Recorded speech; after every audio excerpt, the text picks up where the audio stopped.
దురాశతో బంగారు గుహలోని సంపదను దోచుకోవాలని చూసిన గజపతి మరియు అతని గుమస్తా గుహ శాపం వల్ల ప్రాణం లేని రాతి విగ్రహాలుగా మారిపోయారు. రత్నగిరిలో ఉన్న రాఘవకు ఏదో కీడు జరుగుతుందని అనిపించి వెంటనే అడవిలోని బంగారు గుహ వద్దకు చేరుకుంటాడు. బంగారు గుహలోకి అడుగుపెట్టిన రాఘవకు అక్కడి దృశ్యం చూసి గుండె ఆగినంత పనయింది.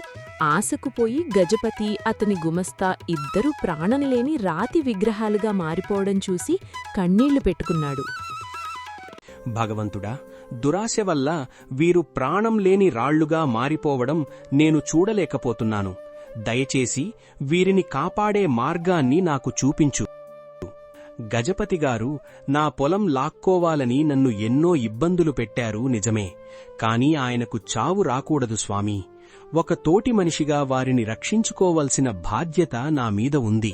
నిజాయితీగా బ్రతుకుతున్న నాకు ఈ కష్టం చూడటం చాలా బాధగా ఉంది. నా పుణ్యాన్ని ధారపోస్తాను. దయచేసి వీరిని మళ్లీ మనుషులుగా మార్చి ఆదుకో. రాఘవా, నీలో ఉన్న ఈ నిస్వార్థమైన జాలిగుణమే నిన్ను ఇక్కడికి నడిపించింది. స్వార్థం లేని నీలాంటి పవిత్ర మనసున్న వ్యక్తి మాత్రమే వీరిని ఈ రాతి బంధం నుండి విడిపించగలడు. తల్లి, వీరిని కాపాడటానికి నేను ప్రాణాలైనా ఇస్తాను. ఏ సాహసానికైనా సిద్ధంగా ఉన్నాను. నాకెలాంటి భయం లేదు. ఆ మార్గమేమిటో త్వరగా చెబితే నేనిప్పుడే నా ప్రయాణం మొదలు పెడతాను. ఈ గుహలోపల ఎవరికంటికీ కనిపించకుండా దాగి ఉన్న మాయా నవధాన్యాలను నువ్వు సేకరించాలి. ఆ తర్వాత జీవనది పవిత్ర జలంతో వాటిని శుద్ధి చేసి వీరిపై చల్లాలి. మాయా నవధాన్యాలు ఈ కటిక చీకటి గుహలో ఎక్కడ దొరుకుతాయి తల్లి? ఆ జీవనదిని చేరుకోవడానికి నేను ఏ దారిలో ప్రయాణించాలో దయచేసి నాకు దారి చూపించు. గుహ లోతుల్లో ఉన్న చీకటి లోయలను దాటి వెళితే ఆ ధాన్యాలు నీకు కనిపిస్తాయి. కాని దారిలో అడుగడుగునా నీ నిజాయితీని పరీక్షించే ఎన్నో ప్రమాదాలు, మాయలు నీకు ఎదురవుతాయి. నా నిజాయితీ మీద, నేను నమ్ముకున్న ధర్మం మీద నాకు పూర్తి నమ్మకముంది తల్లి. ఆ నమ్మకమే నన్ను ఏ ప్రమాదం నుండైనా క్షేమంగా కాపాడుతుందని నేను బలంగా నమ్ముతున్నాను.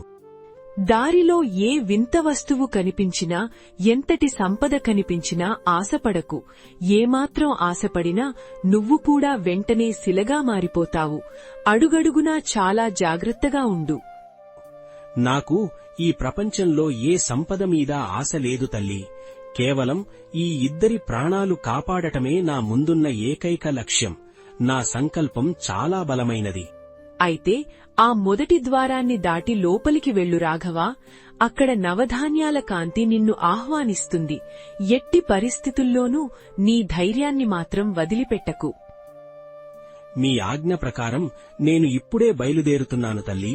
ఆపదలో ఉన్న తోటి మనుషుల ప్రాణాల కోసం ఎంతటి కష్టమైనా సరే భరించడానికి నేను ఎప్పుడూ సిద్ధంగానే ఉంటాను. గజపతిగారు, మీరు ఏమాత్రం భయపడకండి. నేను వీలైనంత త్వరగా తిరిగి వచ్చి మిమ్మల్ని ఈ భయంకరమైన రాతి బంధం నుండి తప్పకుండా విడిపించి తీరుతాను. ఇది నా మాట. గుమస్తాగారు, మీ పిల్లలు, మీ కుటుంబ సభ్యుల కళ్లల్లో కన్నీళ్లు తుడవడానికి నేను ఖచ్చితంగా మిమ్మల్ని మళ్లీ ప్రాణాలతో ఇంటికి తీసుకువెళతాను. ధైర్యంగా ఉండండి. రాఘవ ఈ మాత్రం బెదరకుండా గుహలోపలికి అడుగులు వేశాడు. అక్కడ చీకటి భయంకరంగా కమ్మేస్తున్నా అతని లోపలున్న నిజాయితీ అతనికొక దానిదీపంలా వెలుగునిచ్చింది. ఈ కటిక చీకటి నన్ను ఏమాత్రం భయపెట్టలేకపోతోంది. ఎందుకంటే నా మనసులో పరోపకారమనే ఒక గొప్ప దివ్య జ్యోతి వెలుగుతూ నాకు దారి చూపిస్తోంది. అదిగో, అక్కడ దూరంగా ఏదో వింతైన వెలుగు కనిపిస్తోంది. బహుశా అవే మాయా నవధాన్యాలు కాబోలు. నా కష్టానికి తగిన ఫలితం దక్కుతోందని నాకు గట్టిగా అనిపిస్తోంది. రాఘవ వేగంగా ఆ వెలుగువైపు పరుగుతీశాడు. అక్కడ 9 రంగుల ధాన్యాలు ఉదయిస్తున్న సూర్యుడిలా ప్రకాశిస్తూ అతనికొక కొత్త ఆశనిచ్చాయి. అబ్బా, ఈ అద్భుతమైన ధాన్యాలు ఎంత అందంగా ఉన్నాయో కదా! ఇవి ఎండిపోతున్న ప్రాణాలను నిలబెట్టే ప్రకృతి ప్రసాదించిన చాలా గొప్ప వరాలు అని నాకిప్పుడు అర్థమవుతోంది. కాని వీటి చుట్టూ ఏవో వింతైన మాయాతీగలు బలంగా అల్లుకుని ఉన్నాయి. వీటిని దాటి ఈ ధాన్యాలను నా చేతుల్లోకి ఎలా తీసుకోవాలో నాకిప్పుడు అర్థం కావడం లేదు. రాఘవ తీవ్రమైన ఆలోచనల్లో పడ్డాడు. మాయాతీగలు పాముల్లా అతని చుట్టూ నెమ్మదిగా అల్లుకోవటం మొదలుపెట్టాయి. మాయాతీగలు రాఘవ కాళ్ళు చేతులు బంధించి వింతైన స్వరంతో మాట్లాడటం మొదలుపెట్టాయి. అతని నిశ్చలమైన మనస్సును ఏదో ఒక విధంగా లొంగదీయడానికి అవి గట్టిగా ప్రయత్నించాయి. ఓయ్ రాఘవ, ఈ పవిత్రమైన ధాన్యాలు నీకు కావాలంటే నీ దగ్గర ఉన్న ఆ బంగారు నిధిని మాకు ఇప్పుడే సమర్పించి ప్రాణాలతో ఇక్కడి నుండి పారిపో. ఆ సంపద నాది కాదు. అది దేవుడు కష్టాల్లో ఉన్న పేదల సేవ కోసం నాకిచ్చింది. ఆ పవిత్రమైన సొమ్మును మీకివ్వడం చాలా పెద్ద అన్యాయమవుతుంది. నీ ప్రాణం కంటే ఆ సంపద నీకు అంత ఎక్కువైందా పిచ్చివాడా? ఆ బంగారం ఇస్తేనే నీవిక్కడి నుండి క్షేమంగా బయటపడగలవు, లేదంటే ఇక్కడే ప్రాణాలు వదులుతావు. ప్రాణం పోయినా సరే నేను నమ్ముకున్న ధర్మాన్ని ఎన్నటికీ వదలను. పరాయివాళ్ల సొత్తును ఆశించడం నా రక్తంలోనే లేదు. నేను మట్టిని నమ్ముకున్న రైతు బిడ్డను. నువ్వు చాలా మొండివాడిలా ఉన్నావు. నీవు మాకు బంగారం ఇవ్వకపోతే నిన్ను ఇక్కడే ఊపిరి ఆడకుండా చేసి అత్యంత క్రూరంగా చంపేస్తాము. చాలా జాగ్రత్తగా ఆలోచించుకో. చావును చూసి నేను ఏమాత్రం భయపడను తీగలారా. ఆపదలో ఉన్న ఒకరిని కాపాడటానికి ఇచ్చే ప్రాణం చాలా పవిత్రమైనదని నేను చిన్నప్పటి నుండి బలంగా నమ్ముతున్నాను. నీ నిజాయితీని మేము మెచ్చాము రాఘవా. కాని ఈ పవిత్రమైన ధాన్యాలు తీసుకోవాలంటే నీవు ఎంతో కష్టపడి సంపాదించిన నీ జీవిత పుణ్యాన్ని మాకు బహుమతిగా ఇప్పుడే ధారపోయాలి. నా పుణ్యం ఇతరుల ప్రాణాలు కాపాడటానికి ఉపయోగపడితే అది నాకు దక్కిన గొప్ప బహుమతిగా భావిస్తాను. నా పుణ్యాన్ని సంతోషంగా తీసుకోండి, కాని ధాన్యాలను మాత్రం నాకివ్వండి. రాఘవ నిస్వార్థానికి మాయాతీగలు ఆశ్చర్యపోయి ఒక్కసారిగా విడిపోయాయి. అప్పుడు నవధాన్యాలు స్వయంగా ఎగిరి రాఘవ దోసిట్లోకి వచ్చి చేరాయి. గుహలో ఒక్కసారిగా వెలుగు పెరిగింది. హమ్మయ్యా! 9 రకాల మాయాధాన్యాలు నా చేతికి భద్రంగా అందాయి. ఇక ఏమాత్రం ఆలస్యం చేయకుండా త్వరగా జీవనదిని వెతికి పట్టుకుని వారిని కాపాడుకోవాలి. రాఘవ గుహ అవతలి వైపుకు వెళ్లే దారిని వెతుకుతుండగా దారిలో అతనికి కళ్ళు చెదిరిపోయేంత అందమైన మరియు ఆకర్షణీయమైన రత్నాల గని ఒకటి కనిపించింది. ఇక్కడ లెక్కలేనన్ని కోట్లాది వజ్రాలు వైఢూర్యాలు పడి ఉన్నాయి. కాని నేను పొరపాటున వీటిని తాకితే నా లక్ష్యం నుండి తప్పుకున్నవాడినవుతాను. ఇవన్నీ కేవలం నన్ను దారి మళ్లించే మాయలు. ఆ రత్నాల గని నుండి ఒక మాయా సుందరి హఠాత్తుగా ప్రత్యక్షమైంది. రాఘవను తన మాయా మాటలతో ఆకర్షించడానికి ఆమె ప్రయత్నం చేయడం మొదలుపెట్టింది. రాఘవ, ఎందుకంత కష్టపడుతున్నావు? ఈ విలువైన వజ్రాలను తీసుకుని మహారాజులా హాయిగా రాజభోగాలు అనుభవించు. ఈ కష్టమైన దారిని, ఆ శిలలను ఇప్పుడే వెంటనే వదిలేయ్. నన్ను క్షమించండి తల్లి. నా ముందు ప్రపంచాన్నే కొనేంక సంపద ఉన్నా నా మనసు చలించదు. నా ధ్యాస మొత్తం కేవలం తోటి మనుషుల ప్రాణాలు కాపాడడం మీదే ఉంది. ఈ ధాన్యాల కోసం నీ ప్రాణాలకు తెగిస్తున్నావు. ఆ గజపతి నిన్ను గతంలో ఎన్నో ఇబ్బందులు పెట్టి ఏడిపించాడు కదా, అతన్ని నువ్వు ఎందుకు కాపాడాలి? ఎవరు ఎన్ని తప్పులు చేసినా వారు ఆపదలో ఉన్నప్పుడు అండగా నిలబడి ఆదుకోవడమే నిజమైన మానవత్వం. అదే మా తల్లిదండ్రులు నాకు నేర్పించిన గొప్ప సంస్కారం తల్లి. నీ మనసు అచ్చం బంగారం రాఘవ. నీవు ఈ కఠినమైన పరీక్షలో కూడా నెగ్గావు. ఇక్కడి నుండి ఆ జీవనదికి వెళ్లే దారి అదిగో. క్షేమంగా వెళ్ళిరా.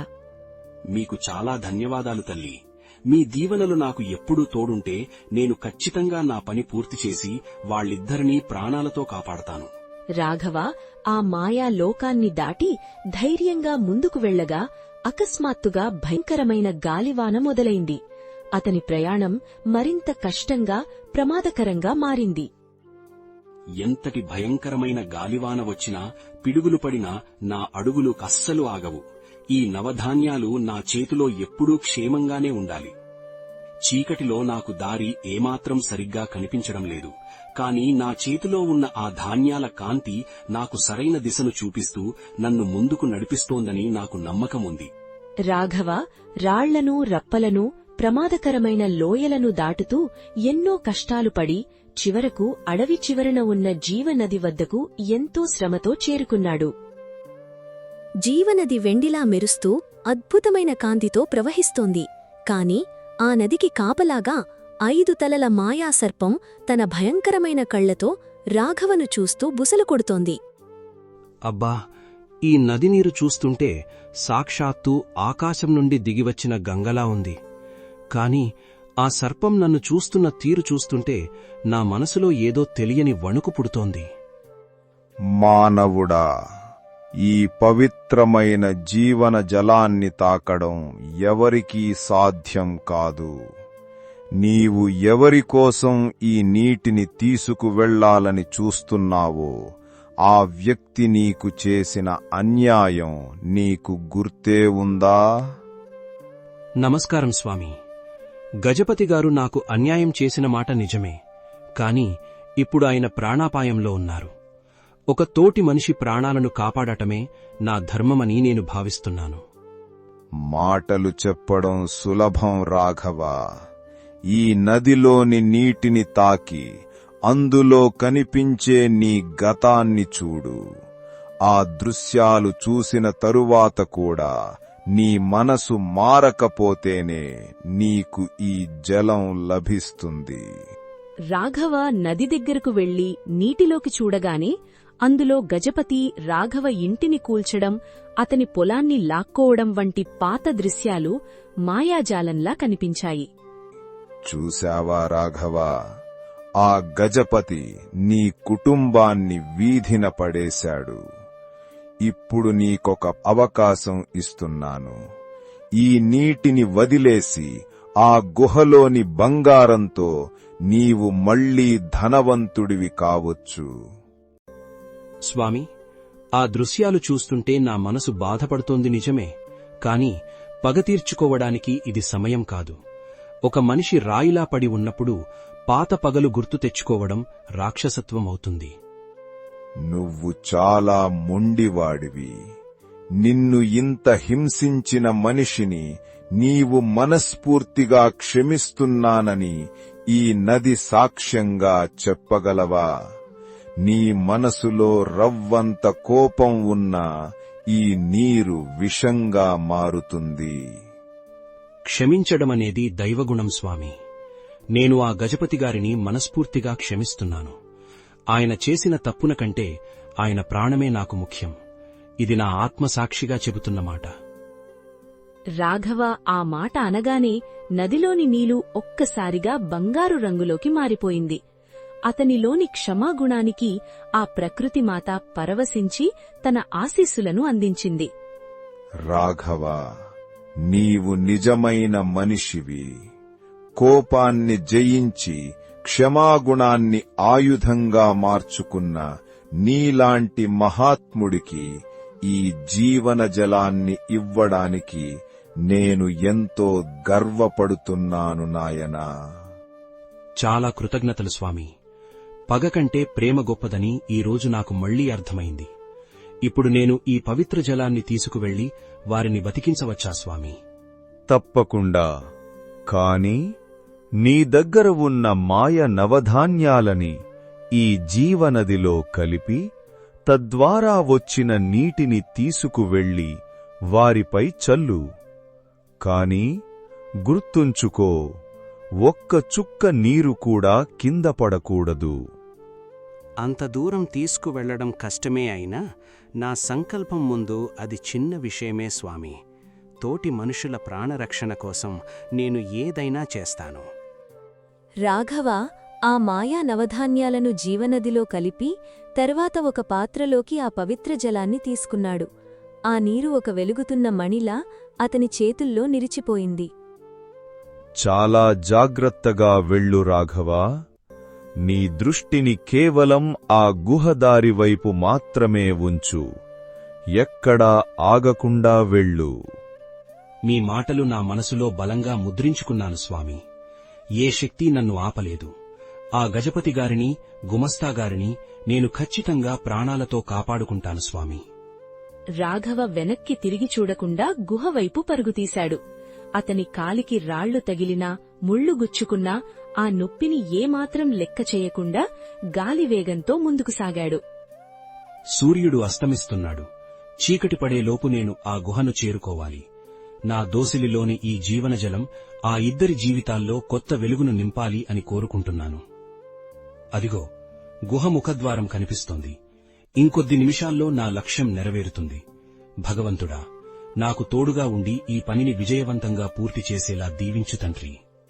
రాఘవ అత్యంత వేగంగా గుహలోకి ప్రవేశించి శిలలుగా మారి ఉన్న గజపతి మరియు గుమస్తా వద్దకు వెళ్లి తన దోసిలిలోని పవిత్ర జలాన్ని వారిపై చల్లాడు. ఓ పవిత్రమైన జీవన జలమా, గజపతిగారికి మళ్లీ ప్రాణం పోయు. వీరిని ఈ కఠినమైన రాతిబంధం నుండి ఇప్పుడే విముక్తి ప్రసాదించు.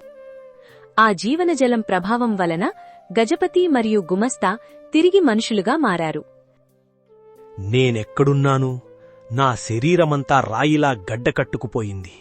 ఇప్పుడు నాకు ప్రాణం తిరిగి వచ్చి శ్వాస అందుతున్నట్లు చాలా వింతగా అనిపిస్తోంది రాఘవా.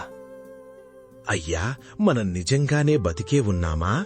రాఘవగారే మనల్ని కాపాడారా?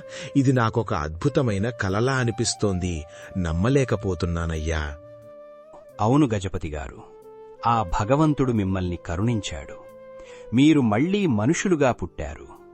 గతాన్ని మరిచిపోయి కొత్త జీవితాన్ని ఇప్పుడే ప్రారంభించండి. రాఘవా, నేను ఎంత పెద్ద పాపం చేశానో ఇప్పుడు తెలిసింది. నిన్ను కష్టాలు పెట్టిన నన్ను కాపాడటానికి నీ ప్రాణాలు పణంగా పెట్టావు. గజపతిగారు, మనిషి అప్పుడప్పుడు తప్పు చేయడం సహజం. కాని ఆ తప్పు తెలుసుకోవడమే నిజమైన పరివర్తన అని నేను బలంగా నమ్ముతున్నాను. కేవలం బంగారం మీద ఉన్న వ్యామోహంతో నేను మనిషినన్న విషయం మరిచిపోయాను. ఈ రోజు నీవు నాకు నిజమైన కళ్ళు తెరిపించావు రాఘవా. నన్ను కూడా క్షమించండి రాఘవగారు. మీ మంచితనం ముందు మా దురాశ ఓడిపోయింది. మేము ఇక మీదట పూర్తిగా మారతామని మాట ఇస్తున్నాము. నాకు చాలా సంతోషంగా ఉంది. ఇప్పుడు మనమందరం కలిసి మన గ్రామానికి వెళదాం. అక్కడ మీ కుటుంబ సభ్యులు మీకోసం ఎదురుచూస్తూ ఉంటారు. గజపతి అత్యాశ వల్ల గుహశాపం కేవలం అతనికే కాదు, రామాపురం ఊరి మొత్తానికి తగిలింది. మేఘాలు ఉన్నా వర్షం కురవక భూములు ఎండిపోయి ఊరంతా కరువుతో విలవిలలాడుతోంది. గజపతి, నీవు చేసిన పాపానికి ఈ ఊరంతా ఎందుకు బలి కావాలి? నీవు ఆ గుహలోకి అడుగుపెట్టిన రోజే మన ఊరి అదృష్టం కాలిపోయింది. వీణ్ణి వదలకండి సర్పంచ్ గారు. వీణ్ణి ఇప్పుడే ఈ ఊరి పొలిమేరలు దాటించండి. వీడు మన ఊర్లో ఉంటే మనకు ఈ దరిద్రం వదలదు. పెద్దలారా, మీ కోపం సమంజసమే. నేను ఆ గుహలో శిలలాపడి ఉన్నప్పుడు నా అహంకారం, నా ఆస్తి నన్ను కాపాడలేకపోయాయి. కేవలం రాఘవ మంచితనమే నన్ను మళ్లీ మనిషిని చేసింది. అయ్యా, గజపతిగారు చెప్పేది నిజం. మేము మనుషులం కాదని ఆ దేవుడు మాకు బుద్ధి చెప్పాడు. మా వల్ల పోయిన పంటలకు మేము ప్రతి రూపాయి పరిహారమిస్తాం. మమ్మల్ని క్షమించండి. క్షమించాలా? పరిహారమిస్తావా? ఏమిస్తావు నాయనా? పోయిన కాలం తిరిగి వస్తుందా? నీకింత శిక్ష పడినా నీలో మార్పు రాలేదా? రాఘవ, వీడినెందుకు కాపాడి తెచ్చావయ్యా? వీడక్కడే రాయిలా ఉంటే మన ఊరికైనా ఈ కరువు రాకుండా ఉండేదేమో. ఆవేశపడకండి. అందరూ ఒక్కసారి నా మాట వినండి సోదరులారా. పగతో రగిలిపోతే ఏ సమస్యకు పరిష్కారం దొరకదు. గజపతిగారి కళ్లల్లో నీళ్లు చూడండి. ఆయన మనసు నిజంగానే మారింది. మారితే మన కడుపులు నిండుతాయా? ఎండిపోయిన ఈ నేలలో మళ్లీ పచ్చటి మొలక వస్తుందా? రేపటి నుండి తాగడానికి నీళ్లు కూడా దొరకవు. దానికి సమాధానం చెప్పు. సమాధానం నా దగ్గర ఉంది సర్పంచ్ గారు. దయచేసి నా మీద నమ్మకముంచండి. నేను ఆ బంగారు గుహ నుండి ఒట్టి చేతులతో తిరిగి రాలేదు. పవిత్రమైన ఈ జీవన జలాన్ని తీసుకువచ్చాను. అవును గ్రామస్తులారా, రాఘవ ఎంతో కష్టపడి ఈ పవిత్ర జలాన్ని సాధించాడు. నన్ను నమ్మకపోయినా పర్వాలేదు, కాని రాఘవ మంచితనాన్ని నమ్మండి. ఇది మన ఊరి తలరాతను ఖచ్చితంగా మారుస్తుంది. ఏంటయ్యా నువ్వు చెప్పేది? నీ చేతిలో ఉన్న ఆ చిన్న చెంబుడు నీరు ఏకంగా ఈ రామాపురం ఊరి కరువును తీర్చేస్తుందా? మమ్మల్ని మోసం చేయడానికి మీరంతా కలిసి ఆడుతున్న నాటకంలా ఉందిదంతా. ఇది నాటకం కాదు బాబాయ్, నా నమ్మకం. ఈ నీటిలో సాక్షాత్తు ఆ ప్రకృతిమాత ఆశీస్సులు ఉన్నాయి. సరే రాఘవ, నీమీద ఉన్న నమ్మకంతో ఒక చివరి అవకాశమిస్తున్నాము. ఒకవేళ ఇందులో విఫలమైతే గజపతిని గుమస్తాని ఊరు నుంచి బహిష్కరించడం జరుగుతుంది. ధన్యవాదాలు సర్పంచ్ గారు. రాఘవ, పద, మనం ఇప్పుడే పొలానికి వెడదాం.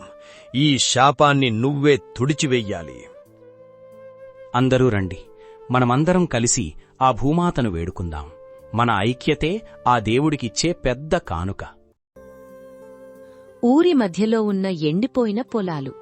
ఆకాశం నిప్పులు కురుస్తున్నట్లుగా భయంకరంగా ఎర్రగా ఉంది. రాఘవ మధ్యలో నిలబడి పవిత్రమైన జీవనజలాన్ని చేతుల్లోకి తీసుకున్నాడు.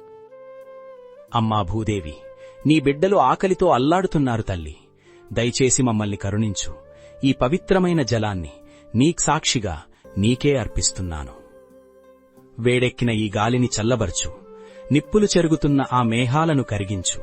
ఈ రామాపురం నేలపై వాన కురిపించి మళ్లీ ప్రాణం పోయి తల్లి.